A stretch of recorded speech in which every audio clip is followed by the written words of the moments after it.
बिस्मिल्लाहिर्रहमानिर्रहीम। अस्सलामु अलैकुम स्टूडेंट्स, उम्मीद करते हैं कि आप खैरियत से होंगे।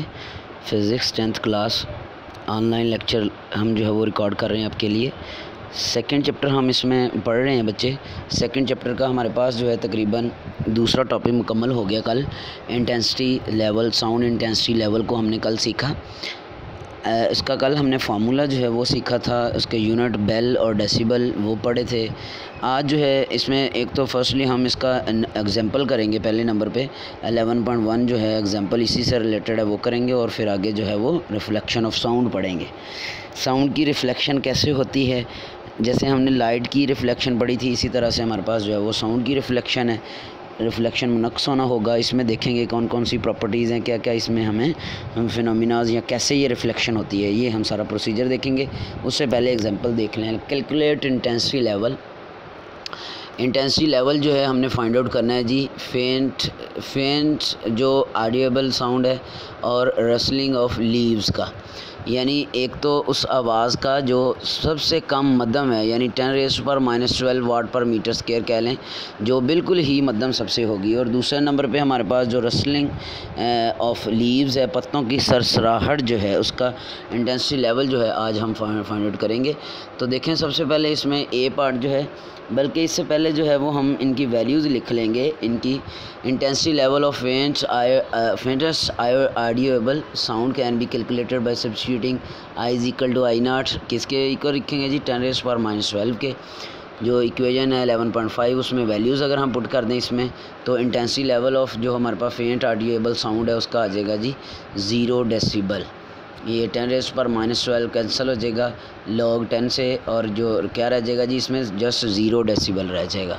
ये हमारे पास फेंट जो सबसे कम जो आवाज़ है उसका इंटेंसिटी लेवल आ गया। बी पार्ट इसका देखें, as intensity of rustle of leaves, पत्तों की सरसराहट जो है उसमें क्या है, उसके लिए इंटेंसिटी लेवल 10⁻11 वाट पर मीटर स्क्वायर रखेंगे। कैसे पता चला, ये देखें इधर जो है वो हमने पढ़ा था, रसलिंग ऑफ लीव्स जो है उसके लिए 10⁻11 है इसकी वैल्यू। सो जब हम इसकी वैल्यू पुट कर देंगे इधर 10⁻11 और ओवर माइनस 10⁻12, ये 10 log कैंसिल हो जाएगा, 10⁻12 ऊपर आके प्लस का 12 हो जाएगा, प्लस का 12 -11 तो 1 बच जाएगा हमारे पास 10, यानी 10⁻1, तो वो 10 ही लिखेंगे उसको। 10 डेसिबल आएगी इसकी इंटेंसिटी लेवल जो है हमारे पास लीव्स का, पत्तों की सरसराहट का। लो जी, हम टॉपिक की तरफ चलते हैं। हमारे पास टॉपिक है जी रिफ्लेक्शन इको, या इसको हम रिफ्लेक्शन ऑफ साउंड को हम इको का भी नाम देते हैं। इको क्या है, इसका आम जो हम उर्फ़ जो है वो उर्फ़ में हम इसको गूंज का नाम देते हैं। गूंज जो हमें सुनाई देती है, बाज़ गश्त, उर्दू में इसको हम कहते हैं बाज़ गश्त, मतलब आवाज़ जो बार बार सुनाई देना। फ़ॉर एग्ज़ाम्पल कभी आपने देखा हो कोई महफ़िल वगैरह हो रही हो, उधर बड़े बड़े जो स्पीकर लगे होते हैं, उनकी जो उनको करने वाले होते हैं, ऑपरेट करने वाले होते हैं, वो बाज़ का जो है वो आवाज़ की इको जब बढ़ा देते हैं तो क्या होता है कि एक ही आवाज़ बार बार सुनाई देती है। इसको इको बोलते हैं, रिफ्लेक्शन ऑफ साउंड कहते हैं। तो ये क्या है हमारे पास रिफ्लेक्शन ऑफ साउंड, आज हमारे पास यही है। फॉर एग्जांपल उसने कहा जी, when we clap or shout near a reflecting surface such as a tall building और अ माउंटेन, एक पहाड़ी के नज़दीक या फिर एक बड़ी जो बिल्डिंग है, बहुत ऊँची बिल्डिंग है, उसके करीब हम क्लैपिंग करें या फिर ऊंची आवाज़ में बोलें, तो क्या होता है, we hear the same sound again a little later, थोड़ी देर बाद ही हमें वही बिल्कुल जो है वो साउंड, सेम साउंड जो है वो दोबारा सुनाई देता है। यानी अगर आपने तालिब जाई है तो थोड़ी देर बाद आपको उसकी आवाज़ सुनाई देगी वापस। एक तो आपको पहले सुनाई देगी जब आपने बजाई, एक फिर बाद में थोड़ी देर बाद सुनाई देगी, उसी ही लम्हे होती है हमें सुनाई देती। वट काजेज़ दिस, ये क्या वजह है, किस वजह से होती है। सो ये इसकी वजह ये है कि ये जो साउंड है, या this sound which we hear is called an echo, जिसको हम सुनते हैं बाद में, ये इको कहलाती है। ये जो साउंड जो होता है ये इको कहलाता है।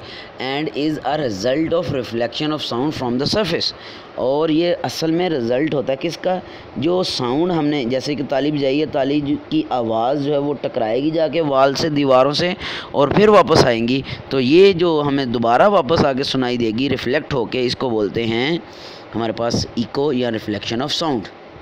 तो डेफिनेशन क्या बनेगी, when sound is incident on an surface of a medium it bounce back, यही वर्ड हमने लाइट में पढ़े थे कि bounce back into the same medium. Bounce back का मतलब वापस आ जाना, मनक्स हो जाना, रिफ्लेक्ट होकर उसी मीडियम में वापस आ जाना, first medium. This phenomena is called echo और रिफ्लेक्शन ऑफ साउंड। इसको हम बोलते हैं इको या फिर रिफ्लेक्शन ऑफ साउंड। अब इसमें जो है वो आगे इसके बारे में और इन्फॉर्मेशन, ये डेफिनेशन अच्छी तरह से तैयार कर लेनी है आपने। Sensation of sound persist in our brain for about 0.1 second. ये जो रहती है, ये सेंसेशन जो इको की साउंड की जो सेंसेशन है वो हमारे दिमाग में 0.1 सेकेंड यानी 1 सेकेंड के 10 हिस्से बराबर हिस्से करें तो उस एक हिस्से जो 10 में कह लें कि 10 हिस्से हों उनमें से एक हिस्से के बराबर तक यानी 0.1 सेकेंड तक हमारे पास ये 1/10 ऑफ अ सेकेंड ये हमारे दिमाग में रहती है। To hear a clear echo, अगर हम सुनना चाह रहे हैं क्लियर इको, ये जो रिफ्लेक्शन ऑफ साउंड वाज़े सुनना चाह रहे हैं, so time interval between our sound and the reflected sound must be at least 0.1 second. ये MCQ बनता है, शॉर्ट क्वेश्चन बनता है कि अगर आप क्लियर इको सुनना चाह रहे हैं तो फिर कितना टाइम होना चाहिए, किस में, एक हमारा साउंड है और एक इको वाला साउंड जो है। एक हमने जब साउंड को क्रिएट किया, बजाया, मतलब कोई भी चीज़ से, तो our sound and the reflected sound must be कितना इंटरवल होना चाहिए, 0.1 second. If we consider speed of sound to be 340 metre per second. Speed of sound जो है 340 अगर हम कंसिडर कर लें at a normal temperature in air, हवा के अंदर जो है वो नॉर्मल टेम्परेचर पे 340 metre per second speed of sound कर लें, we will hear the echo after 0.1 second. तो हम जो है वो कितनी देर बाद जो है वो सुनेंगे उसकी इको, 0.1 सेकेंड बाद। So the total distance covered by the sound from the point of generation to the reflecting surface and back should be at least 340 meter per second multiply 0.1 second, so 34 meter. So ये देखें बच्चे कैसे निकाला, 340 v है speed और 0.1 second जो है ये क्या हमारे पास टाइम t है। इधर से अगर हमने डिस्टेंस निकालना हो तो फार्मूला होता है हमारे पास बच्चे v is equal to F lambda, sorry v is equal to s over t। ये जो हमने फार्मूला पढ़ा हुआ है देखें ज़रा, इसमें मैं लिखता हूँ आपके लिए इधर फार्मूला। हमारे पास है formula v is equal to s over t, v is equal to s over t। ये हमारे पास हमने वेलोसिटी में पढ़ा था, जिसमें हमने कहा था rate of change of distance is called speed या rate of change of displacement is called velocity. तो इधर से अगर हम देखें बच्चे तो हमारे पास s किसके इक्वल आ जाएगा, s is equal to v t के आ जाएगा। v क्या स्पीड और t क्या टाइम, इन दोनों को मल्टीप्लाई करवाया तो हमारे पास बच्चे ये देखो ज़रा, इधर ये वाला जो है 34 मीटर ये डिस्टेंस आ गया।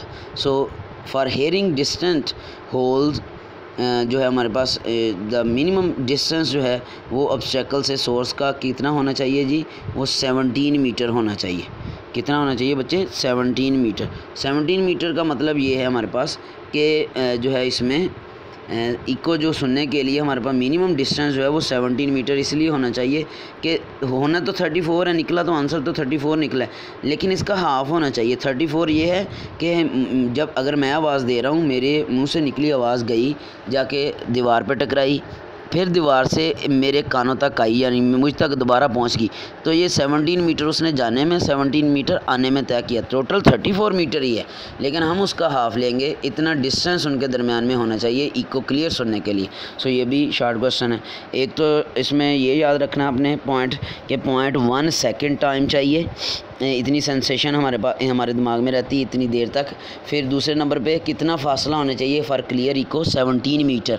Eco may be heard more than once due to successive और मल्टीपल रिफ्लेक्शंस। अच्छा एक और बात, ये एक ही दफ़ा हमें सुनाई नहीं देगी, मल्टीपल मतलब बहुत ज़्यादा दफ़ा भी सुनाई देती है। फॉर एग्जांपल जैसे स्पीकर से आवाज़ जो होती है उसकी इको बढ़ा दें तो वो बार बार सुनाई देती है, तो वो मल्टीपल रिफ्लेक्शंस की वजह से हमें जो है वो सक्सेसिव और मल्टीपल रिफ्लेक्शन मतलब एक के बाद एक। सो इस तरह से हमारे पास जो है ये इको प्रोड्यूस होती है। आगे चलते हैं जी, इसमें हमारे पास इको तो हुई क्लियर। नेक्स्ट इसमें है जी एक्टिविटी 11.3 है। इसमें हमारे पास क्या है देखें ज़रा, 11.3 में है जी 2 आइडेंटिकल प्लास्टिक पाइप है ऑफ सूटेबल लेंथ वो हमने ले ली। अभी ना ये आपको एक्टिविटी करवाने लगे हैं जिसमें हम देखेंगे कि हमारे पास कैसे इको प्रोड्यूस होती है। उनको एक जो है वो पाइप्स को टेबल के ऊपर जो है हमने अरेंज कर देना है, जो कि टेबल दीवार के बिल्कुल करीब होगा। Place a clock near the open end of the one of the pipe and try to hear the sound of clock through the other pipe। असल में होना क्या है, करना क्या बच्चे, एक दो पाइप लेने हमने, ये वी शेप में रखने हमने, वी शेप में, बिल्कुल वी शेप में। कुछ इस तरह से मैं दिखाता हूँ आपको किस तरह से रखने हमने। फॉर एग्ज़ाम्पल जो है वो ऐसे समझ लें, एक ये पाइप हो गया हमारे पास, इधर दीवार होगी, और दूसरा पाइप जो होगा हमारे पास वो इधर होगा इस तरह से। अब इस पाइप, ये जो पाइप हमारे पास 1 वाला, ये 2 वाला कह लें, 1 वाला पाइप जो है इधर हमने रखा जी क्लॉक, घड़ी, ठीक है। उसकी टिक टिक जो है आवाज़ जो है वो इस पाइप के थ्रू आएगी हमारे पास दीवार तक। दीवार से रिफ़्लेक्ट होने के बाद, नक्स होने के बाद जो है वो इस पाइप के थ्रू जो है हमें सुनाई देगी इधर। ये इधर जो है हम सुनने होंगे। लिसनर इधर कह लें, ये क्लॉक या हमारे पास जो था, ये कान जो बनाया हुआ उसने, ये हमारे पास होगा।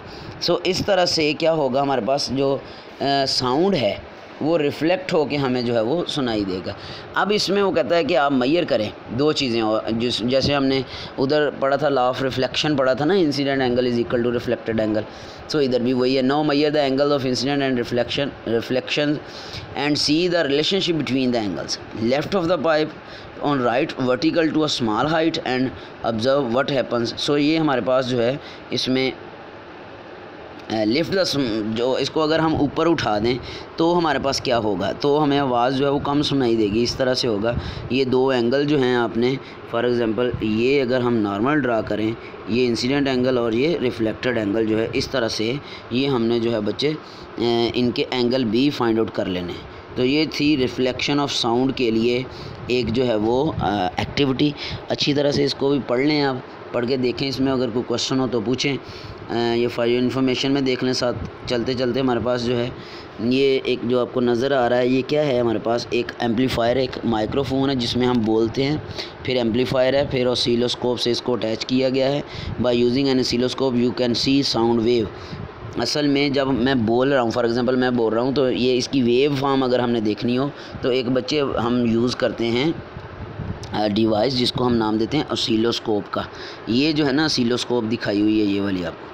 फिर आगे पीछे, और इसमें elephants use low frequency sound wave to communicate with one another. हाथी जो होते हैं वो लो फ्रीक्वेंसी की साउंड वेव्स एक दूसरे से रब्ता करने के लिए यूज़ करते हैं। देयर लार्ज ईयर्स, इनके जो बड़े बड़े कान होते हैं, enable them to detect these low frequency sound waves which have relatively long wavelength. Elephants can effectively communicate in this way even when they are separated by many kilometers. ये बात याद रखनी है आपने कि जंगल के अंदर जो है हाथी एक दूसरे से बहुत ज़्यादा दूर भी होंगे तो वो एक दूसरे से कम्युनिकेट कर लेंगे। क्यों? क्योंकि उनके कान बहुत ज़्यादा बड़े बड़े होते हैं। लो फ्रीक्वेंसी वाली साउंड जो है वो प्रोड्यूस करते हैं, एक से दूसरे हाथी तक जाती हैं, जिससे उनको एक दूसरे का पता चल जाता है। सो इस तरह से वो कम्युनिकेट करते हैं एक दूसरे से। ये था जी। आगे चलते हैं। ये हमारे पास इंटरेस्टिंग इन्फॉर्मेशन है व्हेल्स का बताया हुआ है। ब्लू व्हेल्स जो होती हैं हमारे पास, बड़ी बड़ी मछलियाँ जो होती हैं, 180 decibel rumble is the loudest animal sound ever recorded. ये उनकी आवाज़ जो होती है ना, उनका जो है वो लाउडनेस जो है वो बताया गया है। Whale sound also appear to be a part of a highly evolved communication system. ये उनका कम्युनिकेशन का सिस्टम इनका भी होता है। Some whales are thought communicate over 100 and maybe 1000 of kilometres. देख लें, हाथी जो है वो भी हमारे पास जो है वो एक दूसरे से रब्ता कर सकते हैं दूर दूर से, लेकिन जो व्हेल्स हैं, ब्लू व्हेल्स जो होती हैं, ये कहता है 100 किलोमीटर, बल्कि बाज़ दफ़ा जो है वो हज़ारों किलोमीटर दूर से भी एक दूसरे से ये रब्ता कर लेती हैं। दिस इज़ पॉसिबल, कैसे मुमकिन होता है? In part because sound wave travel 5 time faster in water than in air. पानी में साउंड की स्पीड जो है वो ज़्यादा होती है एयर से। सो इस वजह से भी ये फासला इनका ज़्यादा है। In addition temperature characteristic of ocean water decrease in temperature with depth create a unique sound phenomena. जैसे जैसे उसका टेम्परेचर कम होता जाता है सो ये इसकी साउंड का फिनोमिना जो है वो यूनिक होता जाता है। सो ये वजूहात हैं जी हमारे पास रिफ्लेक्शन ऑफ साउंड में। हमने जो है वो कुछ इसके बारे में इंटरेस्टिंग इन्फॉर्मेशन पढ़ी है। आज के लिए बच्चे इतना ही, आप तैयार रखें, इसको याद रखें। नेक्स्ट जो है वो 11.4 स्पीड ऑफ साउंड हम पढ़ेंगे। इससे पहले ये रिफ्लेक्शन ऑफ साउंड और इस पैरा के अंदर ये वाला पैरा जो है इसमें जो पॉइंट बताए हुए 0.1 सेकेंड और S = VT से S निकालना, ये कितना डिस्टेंस होना चाहिए क्लियर इको सुनने के लिए, तो वो 17 मीटर है। लें जी बच्चे, अपना ख्याल रखिएगा। खुदा हाफिज़।